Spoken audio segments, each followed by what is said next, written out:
Jar Jar Binks. You are listening to Behind the Lens. And thank you for that, Jar Jar Binks. You most certainly are listening to Behind the Lens. And I'm sure that Jar Jar was in the theater seeing Star Wars The Last Jedi over the weekend, along with probably half the planet, considering the weekend box office is coming in at approximately $450 million, aka $500 million, with many more dollars to come, I am sure. I am still not giving away spoilers. I have still not posted a review because I want people to have more than just opening weekend with Star Wars to see it. There is a lot to behold with it, and it is truly amazing. So maybe when we come back for the new year, maybe we'll still be talking about Star Wars because, as many of you know, this is Behind the Lens, and this is our final show of 2017, and we're wrapping up our third year. So miraculous. I've got to thank I want to start off the show just thanking all of the publicists, all of the talent who have been so generous with their time and scheduling to either come on the show live or allow themselves to be booked on the show or sit down and do interviews with me that we get to play for all of you as we go behind the lens and below the line.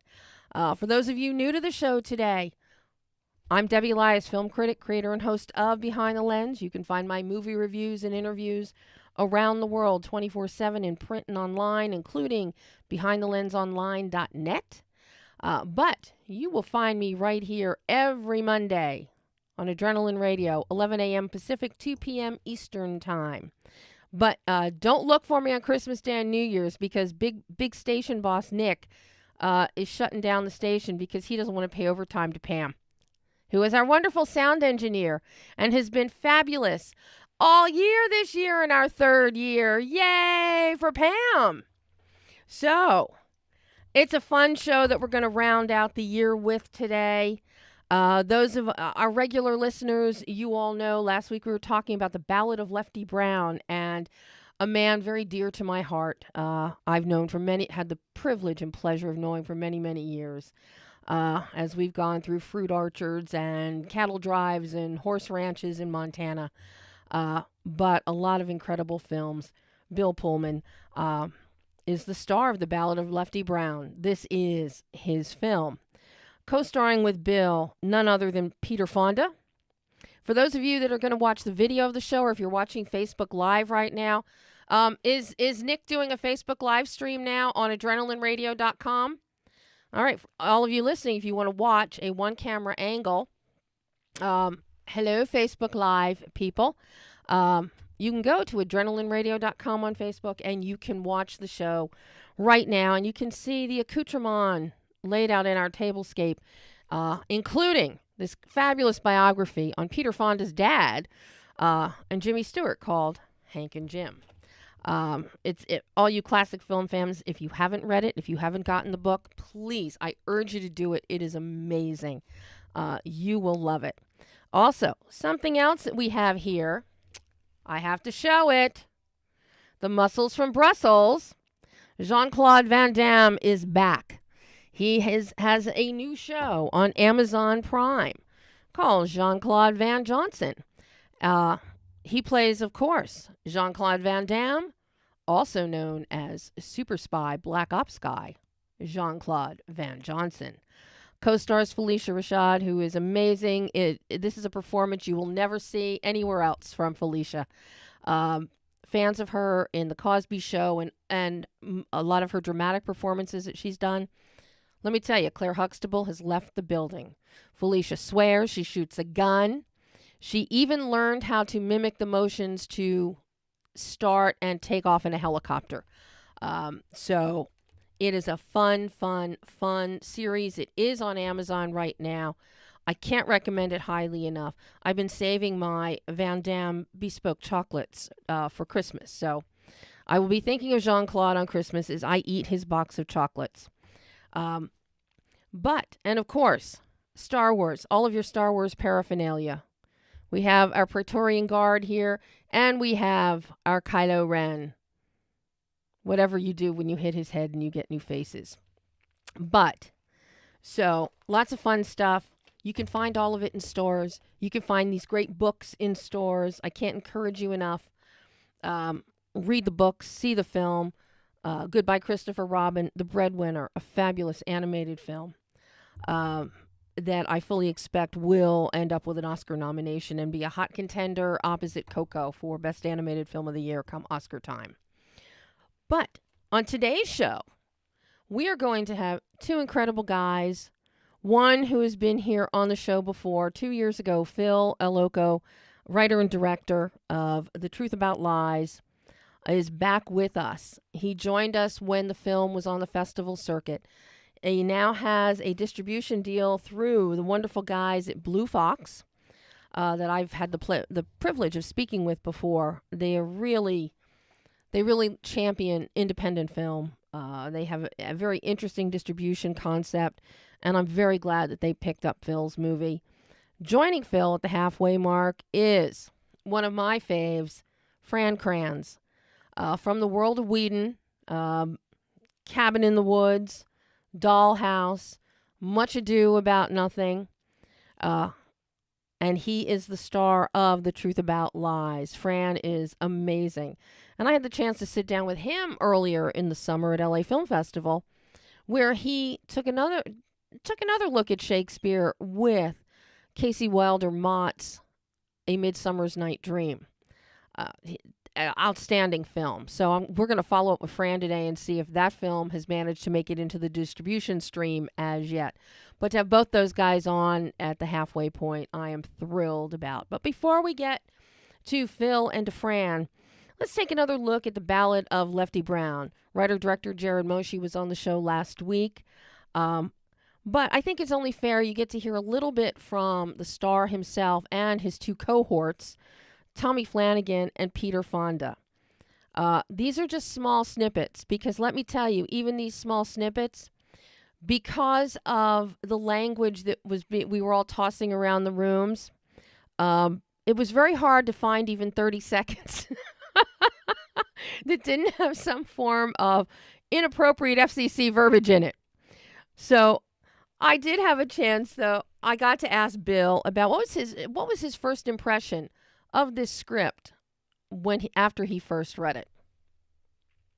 For you, Bill, you get a script like this after you pick yourself up off the floor after reading this richness of material. What runs through your mind?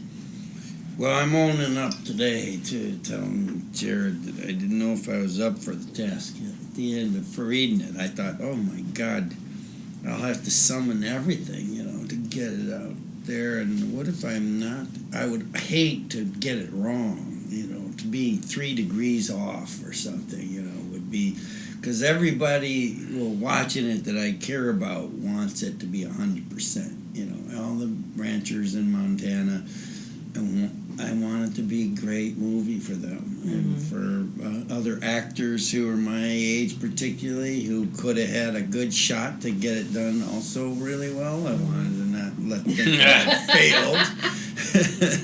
So I was nervous. But to see him on screen in Lefty Brown, you'd never know he was nervous. And if you have already seen Star Wars, Lefty Brown opened in theaters on Friday. So now that you need alternative movie going, I can't encourage you enough to go see The Ballad of Lefty Brown. But I also had to ask Peter Fonda and Tommy Flanagan, what did they look for in a script? Tommy Flanagan, he comes off of Sons of Anarchy. Peter Fonda, Easy Rider, Yuli's Gold, 3:10 to Yuma, Outlaw Blues. He knows Westerns like the back of his hand. He grew up on sets when his father was doing Westerns. So what do they each look for in a script today? What is it that each of you look for that draws you to a script like this? This script, and then with Bill thrown in. Bill was just epic. Off the charts. Off the frickin' chart. I'm going to quote Lily Tomlin because she says it better than I can. When she looks at a part, she takes all of her pages out and starts with the first page, looks at the end page to see if there's a change in character. In other words, an arc. It makes it worthwhile when you have an arc to play rather than just lines to read. Yeah.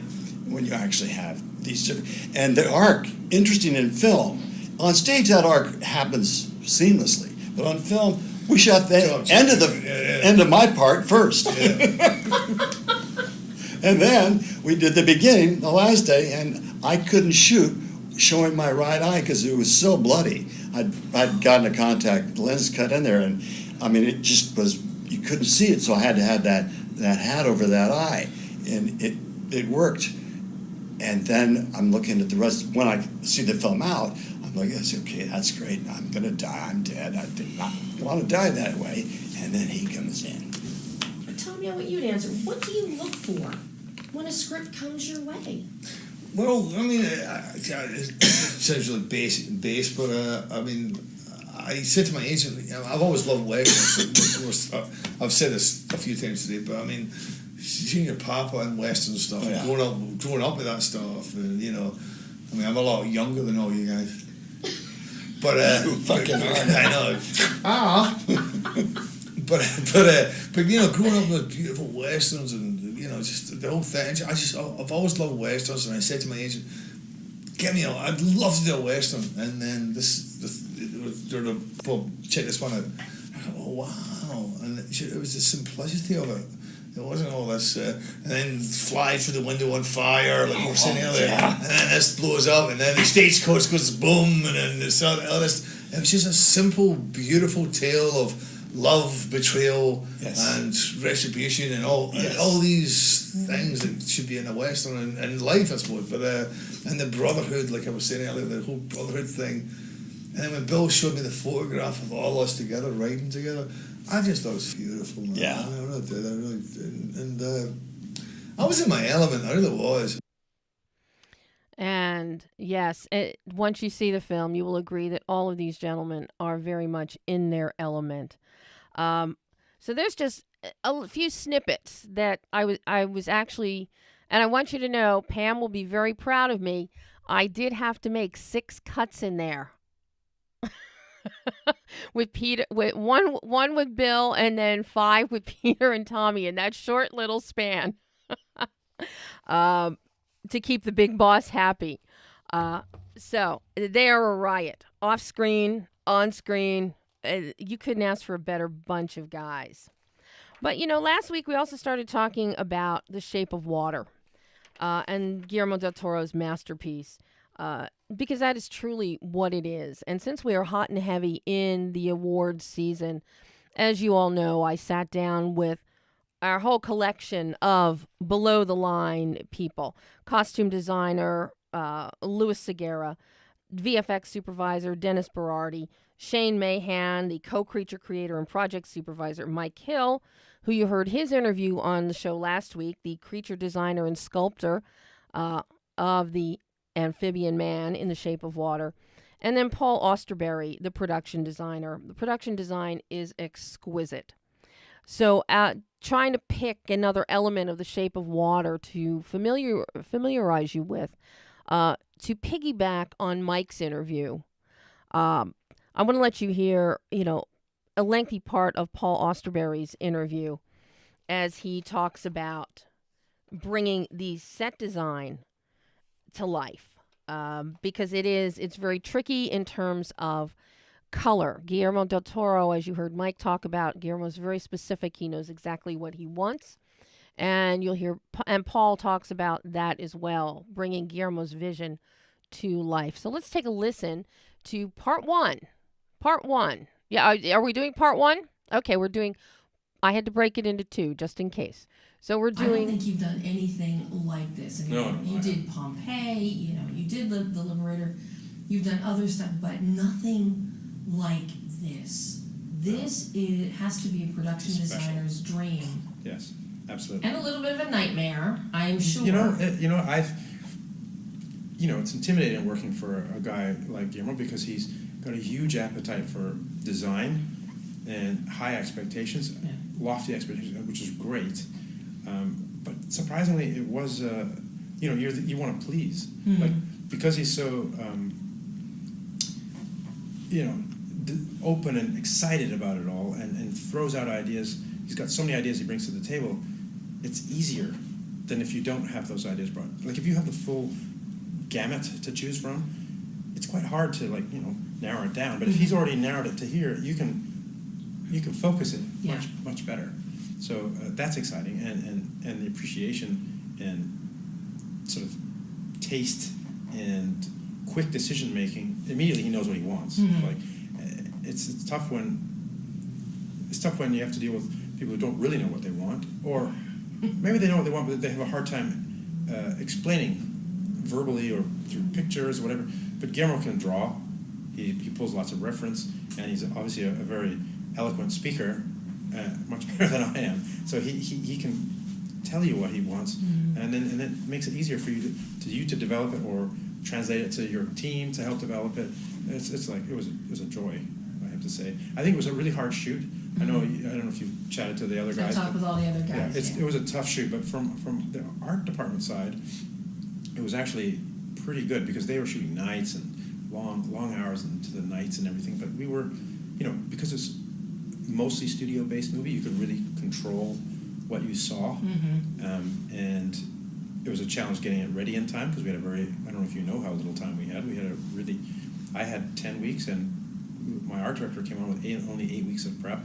And for the amount of detail that you put into this from the standpoint of production design in the art department is amazing. I mean, our first images of seeing Eliza's apartment, it is absolutely gorgeous. The texture within there and all the individual little touches.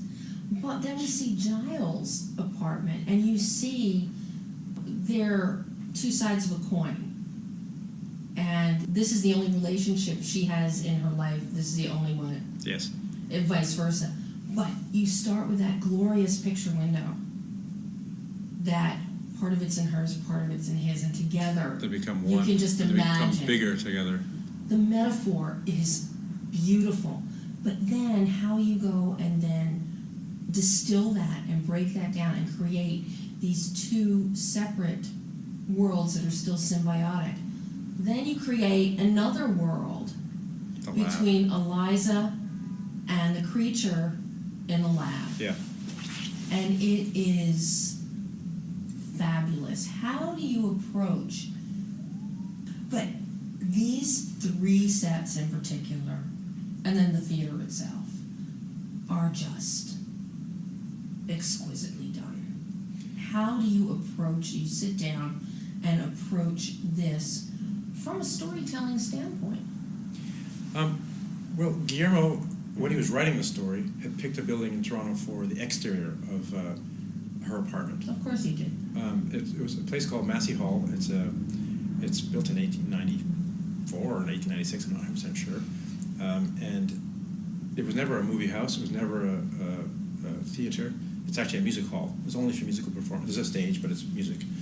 But what he did like about it was he liked the period. He liked that it was from that time period, and so then when we translate that into the setting for her apartment above a theater, it's that British romantic notion that we see in this film, or it allowed us to make that design for that film,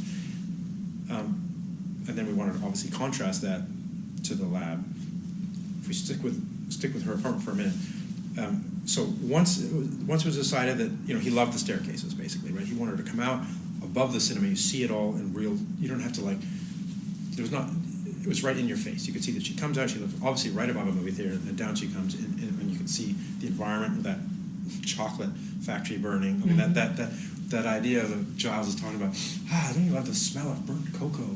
That, it's such a visual thing. You don't even that's not a visual. It's very you can't smell it, but it's a descriptive. It's a very descriptive thing. You can imagine what that sort of smells like, and it's a smell that you wouldn't ever think about. And the fact that nobody's even looking at the fire. It's just it's one of these little Guillermo fantasies. One of these these lovely notions that he has. Romantic notions.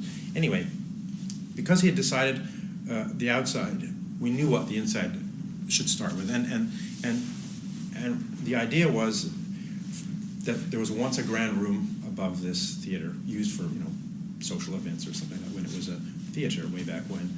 And then at some point in the sort of late 20s, our backstory was it got turned into a talkie theater. It was split in half, or almost in half, truncated to two parts. And one side kind of remained with the old wallpapers and everything from the end of the 19th century. The other side, from the 20s, got a little bit more modified, and the wallpapers in there, the warmer colors we chose, ended up being, the designs were from the Deco period, and the moldings from the middle of the middle corridor, the new wall, were from the 20s. So we had the old sort of Victorian kind of moldings and then the 20s kind of moldings. The idea was that at some point there was film stored in her side. There's little details in there that there are racks that used to house film canisters, but Didn't then have she shoes on them because she's got this little shoe fetish. She has not much means, but one thing she does love is her shoes. And then the other side, Giles' side, potentially was an office or something at the time from the 20s, and Giles has a ton of stuff. His is that warm mustard gold kind of environment. Hers is that cool aqua kind of colors, and that was important to Guillermo and important to the storytelling. And Dan Louston lit that one side, Eliza's side, with this cool blue. You always wanted to feel like you were in a watery world. And then the empathetic characters, we kind of made all in this mustard golds, browns, warm colors. And Dan also, in combination, lit with some more of a morning sun kind of feel in Hofstadter's apartment, which you think of him as like kind of the bad guy. He's like the Cold War spy, Russian spy, but in the end, his love for science and empathy comes through. So we made sure that I kept the colors for him in that palette. Zelda's at the very end is a little darker version of all that, but that's also, she's the empathetic character, friend of Eliza, that help again. The three of those helpers, Giles, and they all come from that same color palette. And then when we go to the other world you were talking about, which is the lab, it's, when I first met with Guillermo, he had some sketches done early about what the tank and the environment of the pool might be, but we didn't really there was no envelope. So the language of the envelope hadn't been figured out. And he had actually had an early drawing. He wanted to evoke the storytelling of future thinking, science war through the murals, and they were like WPA style murals from the late 30s, or Diego Rivera kind of style painterly murals. And Guy Davis had done kind of some early schemes that told that story and told the love of science and war and all that, but it didn't really suit the architecture that we ended up going for. Guillermo and I talked about what we wanted how to contrast the beautiful romantic side to this with this science lab, and it could have been this cold, white, sterile science lab, like that's kind of normal as well. But then we ended up wanting to give it much more depth and feeling and grit, but still be a bit oppressive and heavy-handed in a way. And so, we settled on brutalist architecture, which was very prevalent from the 50s, 60s, and 70s as institutional architecture. I mean, I went to architecture school and I studied. My building was a brutalist style architecture. I saw the beauty in it, but most people thought of it as a big concrete ugly bunker. But there was a lot of warmth and beauty in it as well. So that's what we decided to settle on for the OCAM lab style. So then that WPA style painterly mural that Guillermo had in his mind didn't, to me, really work. So I brought some examples of ceramic wall murals from Europe, mostly in Europe. The Soviet era had a lot, but the ones I settled on was some from Lisbon that looked pretty interesting. So I took some of the styles from that, and then we translated the same story that was on that painterly style of murals into this sort of ceramic murals. And Guillermo actually hates that style of mural. He even said so last night. But it suited the architecture that we had decided upon for that aspect of our of the film.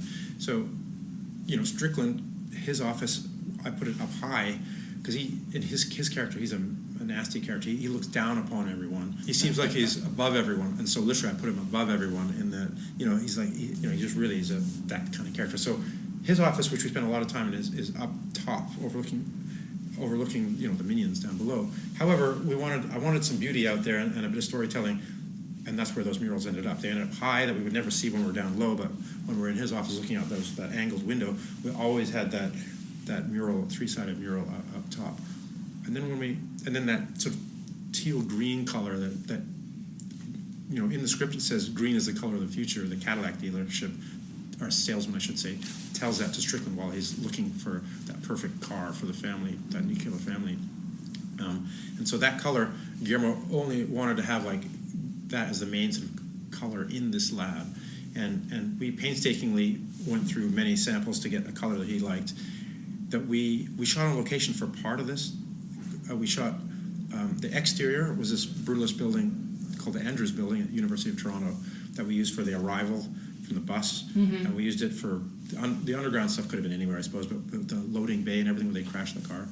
And we also used it for, there was a long hallway that we built in an automat, one of these futuristic things. Even though the automats actually came from earlier, they came from the 20s in New York, but they were still around in the 50s, and it was kind of this automated sort of Jetson-y kind of idea that your food comes out of these things. So we created one of those in an alcove on this location to help expand our studio sets, because we only could build so much, but we wanted to make this facility seem rather big. Digitally, Dennis Berardi and Mr. X extended the hallway, but the rest of it was all practical, so we wanted to exploit this architecture of this location, and that influenced the design of the interior. But we also use this other location called the Hearn. It's a power station, Hearn generating station. It's an abandoned or closed down power generating station built in the 50s, and they had this tiled bathroom and tiled locker room that was another set in our movie. But the tiles were cream color. They were in the wrong palette, and so Guillermo insisted that we get permission to paint them. So we got. I mean, the building is basically, it's going to be torn down at some point or transferred. It doesn't really matter that much. But there were no lockers or anything in there. We had to bring all those lockers and paint them all in our color scheme. But the Scenics had to hand paint for 3 days. They hand painted every tile to match the color. I ended up using that tile as the size that we put in the lab in the set. So we had to tie in all these locations together so we believed that we're in the same place. So the poor guys had to paint every single tile by hand, because you can't just spray it, because you can't paint the grout, because the grout would grout look has terrible. to If you stay. if you just painted over it, the green grout wouldn't give it away. But they ended up hand painting. Oh my God! But it worked, because it really made everything tie together. And that was very important. Guillermo had to have that right color, because that was part of the story, and that's showing the color in this movie is quite important to help tell the story. And then red was used very sparingly. Red was the doors for her apartment. There's a little bit of red down the sort of burgundy red down her hallway, and then she covets these red shoes in a store window, and her red then cap. she gets a red headband. Little details like that. And Lewis incorporated more red than I did. The red for me was only the doors of the theater, and of course the inside of the theater. The Grand Theater we picked was all red anyway. The seats were red, so that was like those. Guillermo's very, very vocal about his colors, and which is great, because color.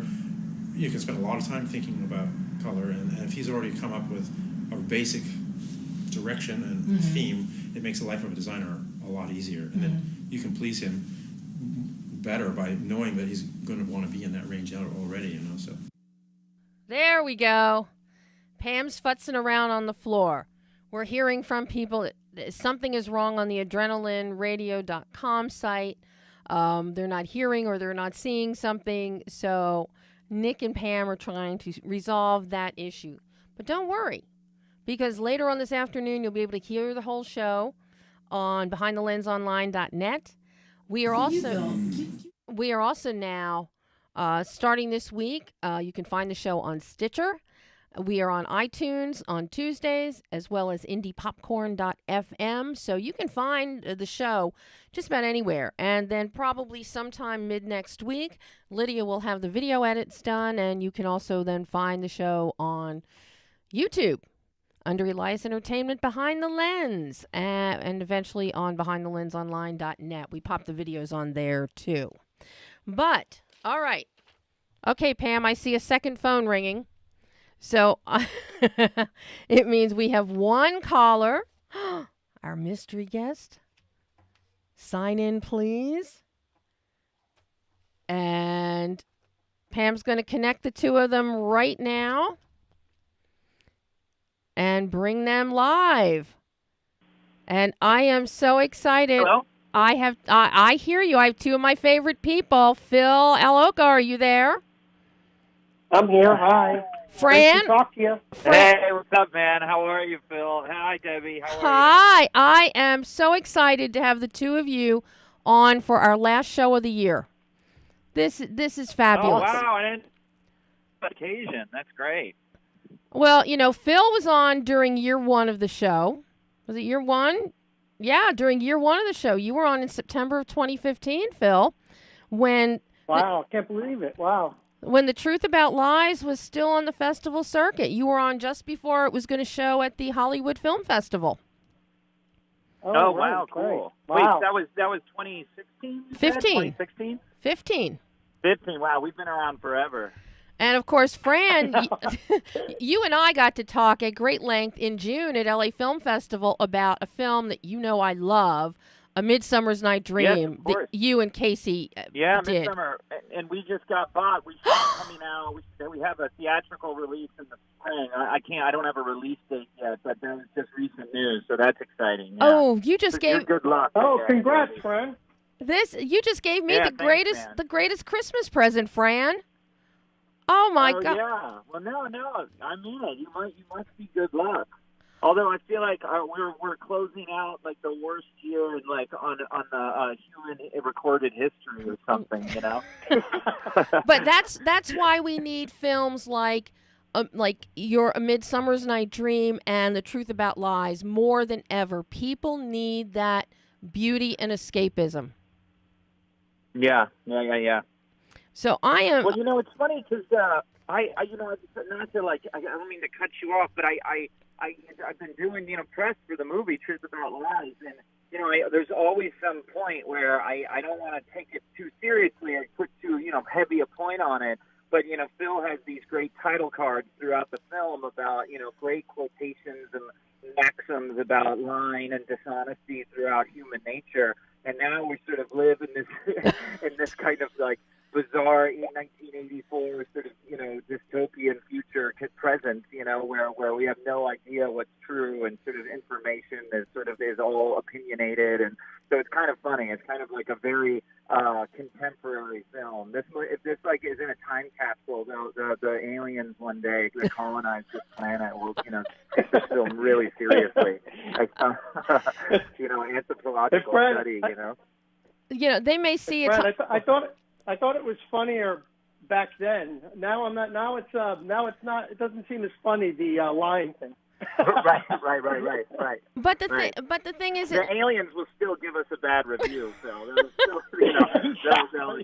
No, Fran. They're gonna find the time capsule, and then they're just gonna blow it up so that they never have to look at it again. Right. It's a huge mistake opening this thing. Yeah, right. I talk about the character of Gilby Smalls. This is not a character that we're used to seeing from you. Gilby he's charming. You carry the film, essentially. This rides on your back. And Phil knows, I've said this before, that, if your casting and your performance fell short, everything revolves around the disaster in Gilby's life. So if Gilby, but you have to be a hapless kind of likable guy to pull this off with everything that Gilby is attempting to do, while he loses his job and the girlfriend, and he burns his apartment down. Just little things. Yeah. No. I appreciate it. I remember when Phil and I first talked, we talked over the phone, and I remember some of the names being thrown out, kind of Woody Allen and Owen Wilson. I think, Owen Wilson has this wonderful carefree attitude that makes sort of everything he does charming, even if, for instance, like a Wedding Crashers, if it's immoral or, whatever. He has this, like you said, a good hapless kind of carefree quality, like Bottle Rocket is such a great performance. That he's so likable, even committing crimes, and so I love that. And then placed with this kind of terrible luck and neurotic nature of a Woody Allen kind of archetype,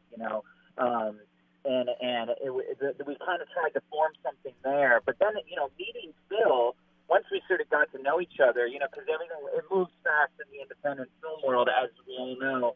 And once I sort of met Phil, I kind of tried to incorporate some of that into the performance because so much of Gilby really is Phil, you know. So, and for better or worse, right? A lot of these stories are from Phil's life, and so then it became that kind of I had the biggest inspiration on set with me. So a lot of things kind of changed or evolved in real time, learning some of these kind of stories from Phil and incorporating. So when I watch the movie, I can kind of see all these shades happening. I sometimes I sort of cringe because as an actor, I wish it could have been like more uniform from the beginning.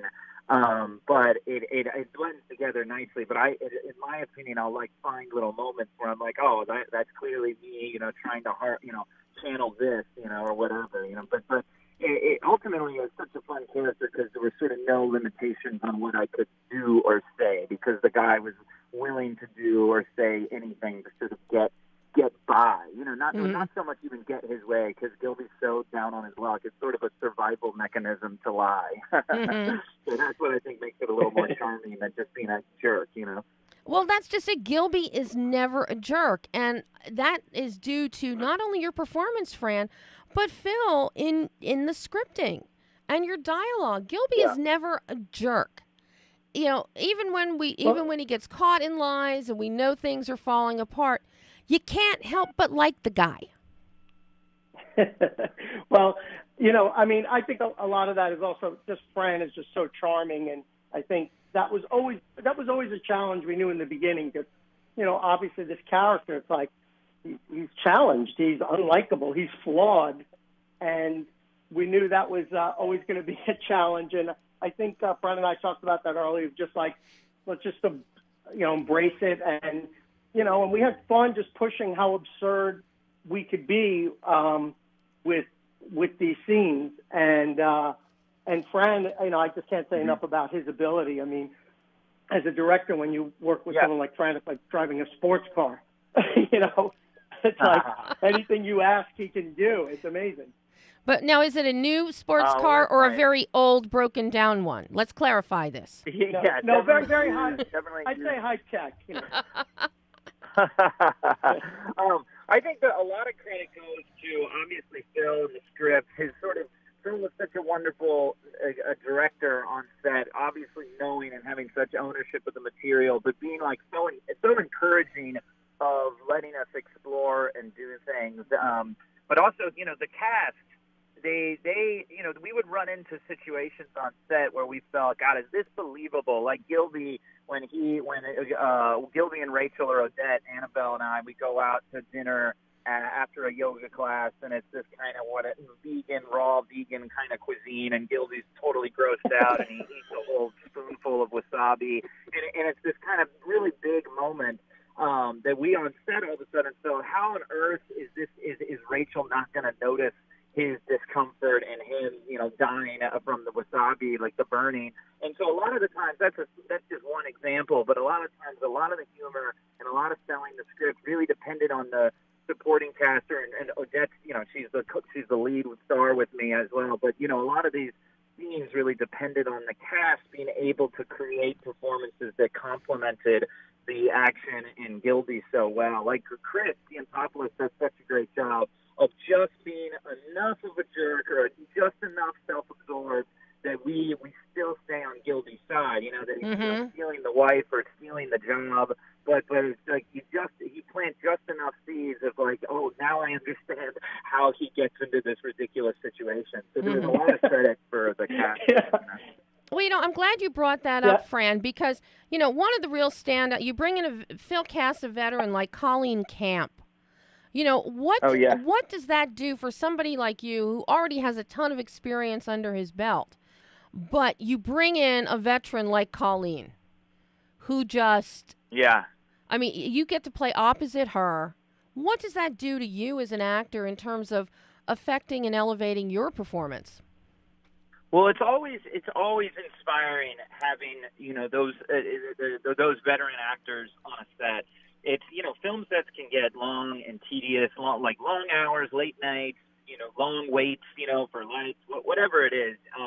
To have someone with that kind of wealth of experience, knowledge, or honestly just funny stories. You know what I mean? So much of a film set kind of ends up being people sitting around talking and waiting, you know? And so to have someone, a character, and the kind of wonderful person like Colleen Camp, you know, it goes such a long way for morale, let alone her talent and what she brought in the performance, and all of that is so wonderful. The relationship with Gilby and his mom, it gives heart to the story, you know, that otherwise might be perceived as sort of a superficial romantic comedy. At the end of the day, you do have, even if it's a kind of B storyline, there is a real there's a story about a son searching for his father, you know, and there's a universal quality in that everyone will relate to, and no matter how many jokes you play, you know, or try to get out of it, it's still something that resonates, you know. And so to have Colleen be able to navigate that as well as she could, and then to offer just her wonderful personality on set, it goes a really, really long way. So it's always it's a kind of crucial, I think, you know, for filmmakers out there. You know, get your veteran actor on set, and it'll save you. It'll sort of give your crew and cast resilience, you know, for the days, the harder days, you know. Well, that's like the other week. Randall Battenkoff was on the show talking about his latest movie, you know, that starred Florence Henderson. Florence, and that was like a dream come true for him. And he was saying very similarly, you get a veteran like that on set, and it changes the whole dynamic. Yeah, absolutely. Well, you know, it's kind of wonderful in this shoot because we had the movie, you know, we had different actors, different supporting roles in different periods in the 4 or 5 week shoot. I think it was a 5 week shoot. So, you know, you sort of, it was always really great, refreshing energy because you'd have a new, really fun character or actor come on, even if it was just for a day, you know what I mean? We'd always, you know, Laura Keitlinger or like Adam David Thompson and Christian, you know, whoever it was coming in for the day or week was always this kind of new, fun energy that kind of was always really revitalizing. Which is a wonderful thing for a film, you know, because you can get bogged down with the monotony of days easily. You know, Phil, I'm curious because this was your feature film debut. I mean, you've got a wealth of experience coming out. You know, writing. We talked about it before. You were a participant in the On the Lot project over at Fox. You have done commercials. You've done so many things, but here. This is really a lot of visual comedy. How do you as a director, does this affect your approach to a project when you know so much of this rises and falls on the visual comedy as well as the script? Well, that's a great point. And, you know, again, I think one of the big challenges I had right from the beginning was the right lead. And I think that's why, like, Fran was like an answer to our prayers, you know, to someone who could be, you know, your lead sets the tone for the whole cast for how much you can push it. And, you know, I think we were kind of ambitious that we wanted to be able to pull really slapstick kind of crazy moments, and but then also have moments that were more grounded in reality. But ultimately, the whole thing had to still work and still feel believable, like Fran was saying. And I think having Fran and then Odette, they had such great chemistry from the beginning. So that really helped and allowed a lot of these things to be able to be broad. And I think, and one of the things Odette we kind of discovered is that Odette, the way she played it is that she never bought any of his BS ever.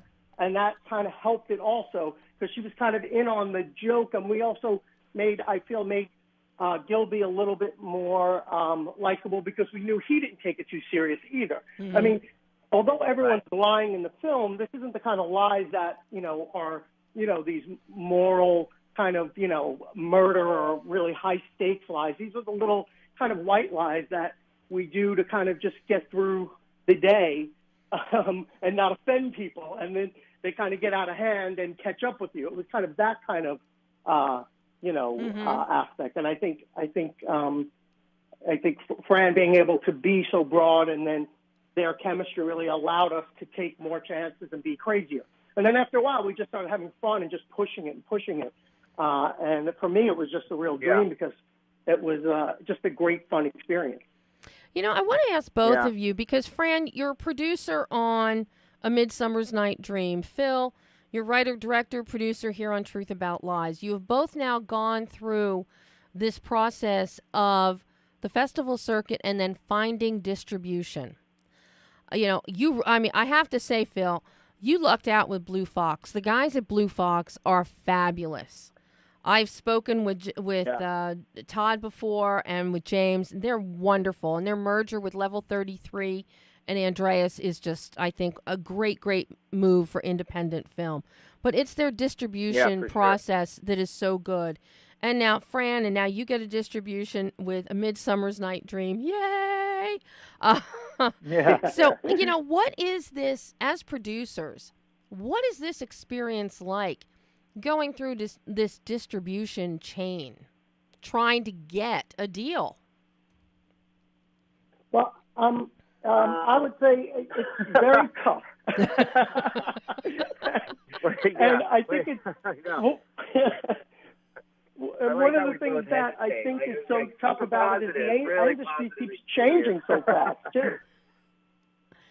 Yeah, I mean... sorry, what did you say? No, I'm saying it's tough, and I think because also the industry's changing so fast. So things, you know, certain things that worked a year ago might not work now, and you just always hear things are changing. But I think for any filmmaker, you know, when you find any kind of team that believes in the film, and I think that's the most important. And you never know where that came. I had advice to me that, you know, when I was going through that, you know, saying, look, the film will find its way and it will find the right situation. And in our case, you know, it was a very kind of weird experience that, you know, just, you know, Todd and James, we didn't have any relationship. It just kind of happened. They just found the film and really believed in it. And that was a great thing. So it can happen in all different ways, but it's tough. I can't pretend it's not incredibly tough. You know, what about for you, Fran? Yeah, you know, it's not unlike being an actor with an agency. You know, you instinct, like your instinct is, or an actor is going to want to be at CAA and UTA and you're going to want to be at the biggest agencies, right? Mm-hmm. But the reality is the relationship it's about is how much the agent cares, likes you, is passionate about you. Right. You could be at a smaller agency, and if that guy or woman, whoever, is working their ass off, then it makes such a difference that the person at whatever WME is not making the calls and doing the work. It's not going to matter. So a smaller distribution company, they can't guarantee, you know, a theatrical release in so many states, but they're going to make their best effort. Will actually probably go a longer way than someone who's sort of, you can guarantee whatever 10 states, but won't do anything. You know, it won't put in the legwork to sort of care and so passionate about the film. So for a lot of small films, you know, thousands a year or whatever, that's going to be a difference maker, and it's hard to sort of not be tempted into the more household names or something like that. But as far as Midsummer Night's Dream, I was shocked because I was, you know, I assume Shakespeare, it's been around and produced for hundreds of years. Everyone knows Shakespeare, but apparently, according to distribution companies, no one likes Shakespeare. And no one wants to watch Shakespeare, and no one wants to buy Shakespeare. And so, you know, Shakespeare doesn't sell. So a lot of things like that. Like, it is bizarre how it's apparently, like, nothing is worth buying anymore. Well, you know, and I mean, Fran, you know, I mean, I am a huge, huge fan of A Midsummer's Night Dream. Also, I was a huge fan of Much Ado. And I said with both films, if you could get these films into the hands of, you know, high school students, junior high students, they would fall in love with Shakespeare. Anybody, you watch these films and they would fall in love with Shakespeare. And I wish more people would be willing to take that leap, because you see apparently, Julie Taymor, did I want to say a Winter's Tale. It's not The Tempest that she did. She did something else recently. Yeah. I probably shouldn't even promote it anyway. So, but apparently she made a bowl of her money from universities and high schools and DVDs and on demand. That when it finally came down to it years later, all the sort of profit from the film ended up from schools, which is really cool and really awesome. about finding the way and the right home for it. And it's not, everyone's going to think like, let's get it on whatever, Netflix, Amazon, and get it into theaters, blah, blah, blah. And like, an audience will find a film these days. I think that's why there's so much content, is because there are people that will watch it if it's just out there, So it's a sort of harder journey to sit through as a filmmaker, but I think it still can be satisfying, Well, and with the Truth About Lies and having Todd and James and the team at Blue Fox behind it, I know you had a theatrical release for a week in October, yes? Yeah, we actually went all the way through to November, and we actually went up to 25 states at one point, which was really cool. So that was nice. That's incredible. That is incredible. Yeah. That's one reason I'm so happy that Blue Fox picked up Truth About Lies, because Gravitas is a great champion of indie films. But for most of the Gravitas releases, I don't see they show the film's love. You get your week theatrical, you expand to a few states, but to expand 25 states, that is amazing. That is amazing in this day and age. Gravitas is the Boost Mobile of distribution companies. I'm just kidding. That was a little inside joke from Phil. I don't know. I don't know if you remember that, Phil. Anyway, they're all great, but but no, go ahead, Phil. And it is tough. I mean, the windows are so so short.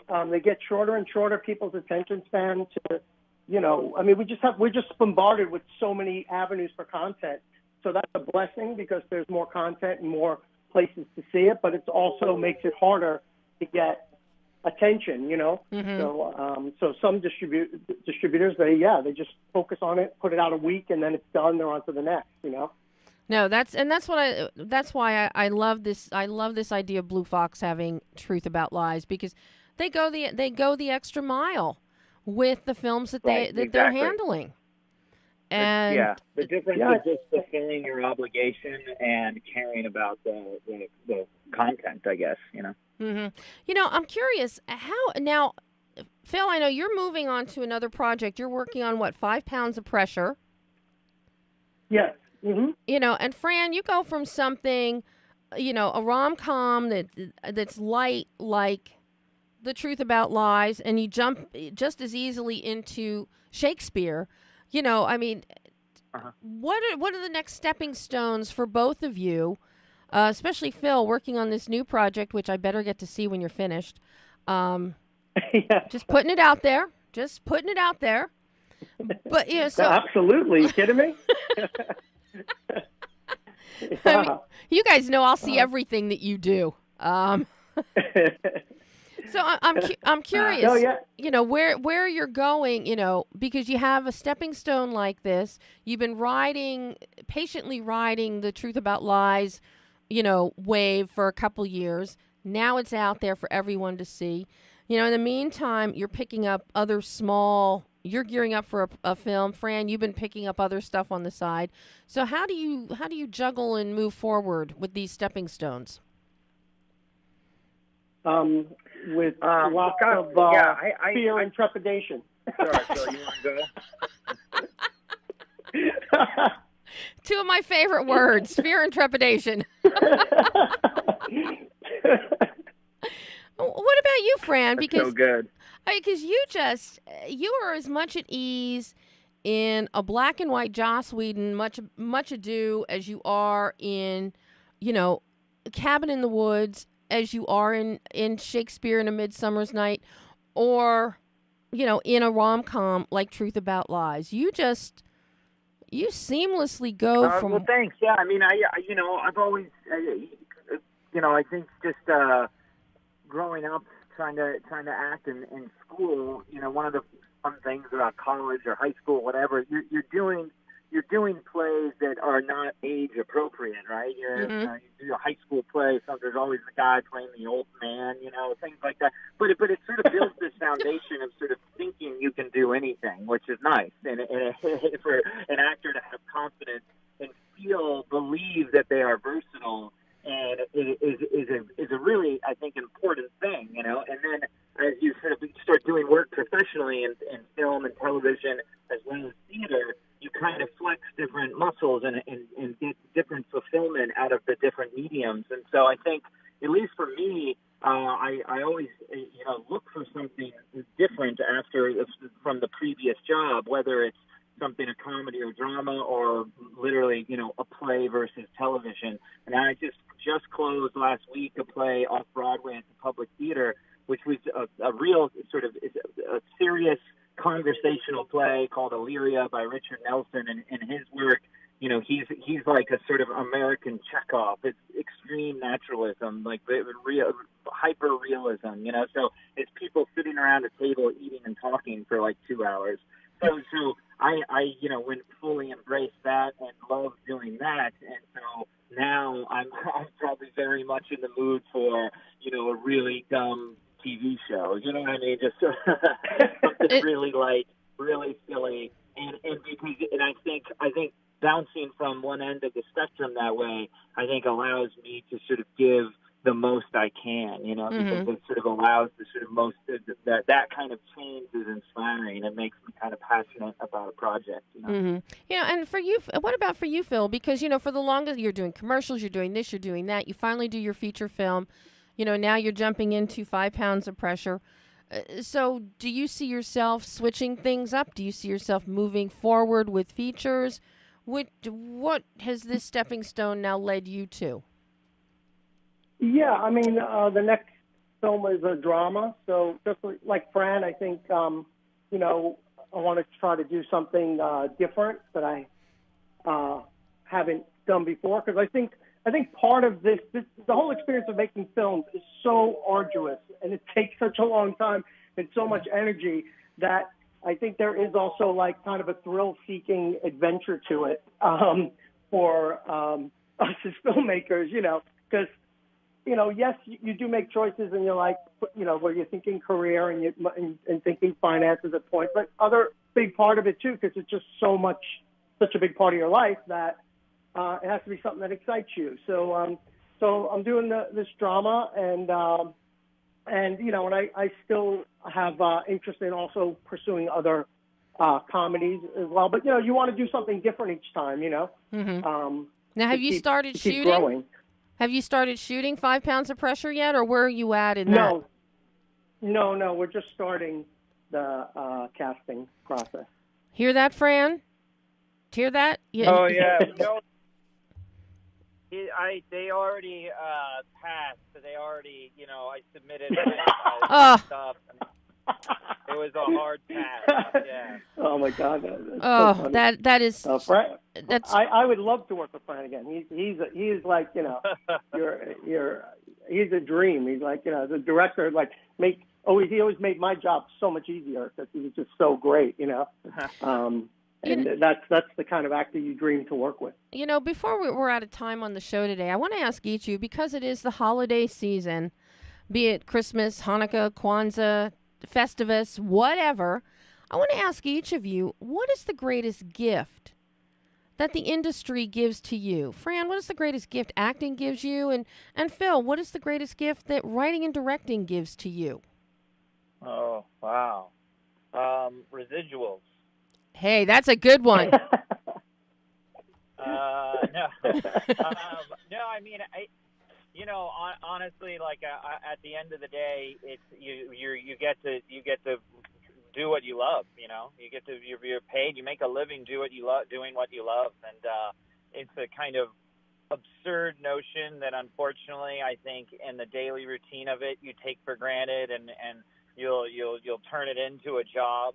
But it truly is a sort of a dream come true, to be able to do this professionally and work with such incredible creative people to call this outlet work is just a blessing. Yeah. And what about for you, Phil? Yeah, no, I mean, I haven't had as many experiences with Fran, which he's done so much amazing, huge body of work. But just that even in the amount of work I've done, it's the people you get to meet, the experiences you get to have, and and making a film, I mean, you really are creating this world, and I really feel like the experience itself, and again, the relationships you have, they sometimes they become like, you know, a big part of your life, and sometimes you run into like lifelong friends from all of these experiences. So what more could you ask out of something from life, you know? Mm-hmm. So I find it very inspiring, all the ups and the downs, all of it. So now, where can everybody see The Truth About Lies right now? Well, it's on iTunes, Amazon, all the on-demand platforms. So you can see it on any of those, and on and most of the on-demand cable channels too. Oh, sorry. Do you know if it's in a theater in any state still, or no, or is it past now? I know there's another. I think in New Hampshire it's still playing in New Hampshire in January, but I don't know what other theaters are still in. But you know, that doesn't But matter. I think it's mostly on demand now.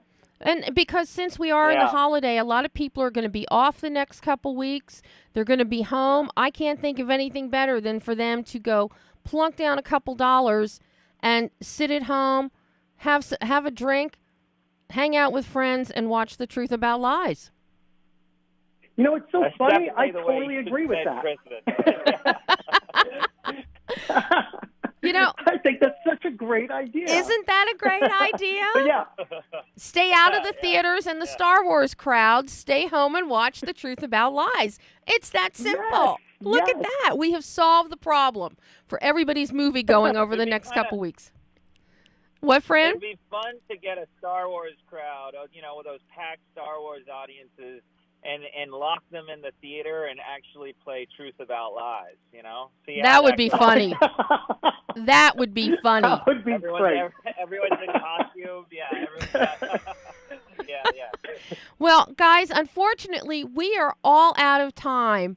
It kills me that I have to say goodbye to you. But I know, Phil, you will come back on the show. And Fran, you better be on the show with Casey when Midsummer Night Dream, you know, comes out in the spring. Absolutely, yeah. We'd love that. Guys, I can't thank you enough. And, you know, Phil, get that film ready. You. Get that film ready. I want to see it. So. All right, thank you so much. Oh, guys, thank you so much. And I will talk to you both again very soon. Bye-bye. Thanks, Debbie. Bye, Phil. Bye. Bye. And that was Phil Allocco and Fran Kranz talking the truth about lies and all kinds of stuff. Well, that is it. We are out of time. We're 3 minutes over, and Pam's making little faces at me that we are 3 minutes over. But well worth it to have Phil and Fran and kibitz with them about so many things. Again, this is the end of our third year. We will be back. We do not have a show on Christmas Day or New Year's Day. We will be back on January the 8th, right here to kick off year 4. As of right now, I think that Steve Alaric is going to be back in studio with me to start the year.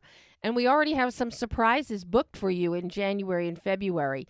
So, for Behind the Lens, this is Debbie Elias.